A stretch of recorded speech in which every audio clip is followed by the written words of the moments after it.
Sambut musim mudik lebaran tahun 2024, Bupati Trenggalek Muhammad Nur Arifin pastikan kondisi infrastruktur di sepanjang jalur mudik siap. Bahkan hingga saat ini pihak Balai Jalan Nasional juga terus melakukan perbaikan, khususnya beberapa ruas jalan yang sekiranya akan dilalui oleh arus mudik maupun arus balik lebaran.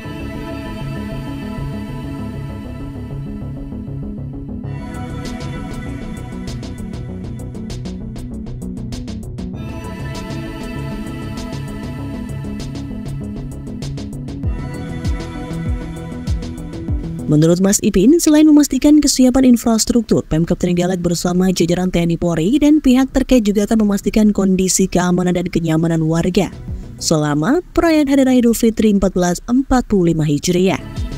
Setidaknya di Kabupaten Trenggalek akan ada 3 pos ketupat, yaitu di Kecamatan Durenan, Kecamatan Watulimo, dan di Jalur Nasional Trenggalek Ponorogo. Lebih lanjut, Mas Ipin menjelaskan untuk memastikan kesiapan infrastruktur di jalur mudik, Balai Jalan Nasional sudah melakukan pengerjaan ruas-ruas jalur mudik maupun arus balik. Meskipun kontrak kerja peningkatan infrastruktur dari Provinsi maupun APBD Trenggalek masa kontraknya selesai sampai bulan Juni, namun saat ini sudah mulai dikerjakan.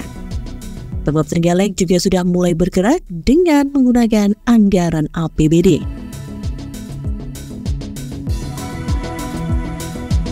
Sudah membagi tugas OPD terkait, TNI, Polri, kemudian juga seluruh jajaran kita sudah berkoordinasi. Jadi seperti yang disampaikan oleh Pak Kapolres, setidaknya nanti di Kabupaten Trenggalek ada pos ketupat, itu ada di 3 titik. Yang pertama di Durenan, Watulimo, kemudian juga di jalur nasional Trenggalek Ponorogo yang ditempatkan di Agropark, termasuk juga rest areanya.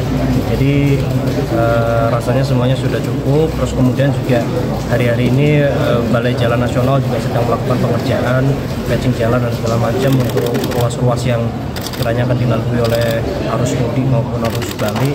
Kita pun juga yang dari anggaran APBD juga sudah mulai bergerak, meskipun memang rata-rata bagian dari provinsi maupun APBD ini masa berkontraknya selesai sampai bulan Juni.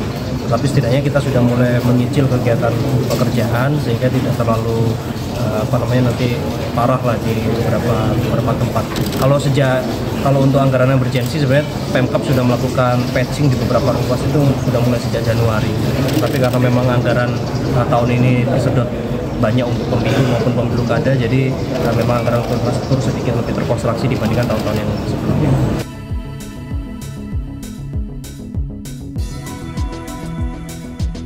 Mas Ipin juga menambahkan proses peningkatan infrastruktur dari Pemkab Trenggalek sebenarnya sudah dilakukan sejak bulan Januari lalu. Namun karena kondisi anggaran emergensi cukup terbatas, prosesnya juga harus bertahap. Di sisi lain, anggaran tahun ini di Trenggalek juga tersedot banyak untuk kegiatan pemilu maupun pilkada. Dampaknya anggaran untuk infrastruktur sedikit lebih terkontraksi jika dibandingkan tahun-tahun sebelumnya.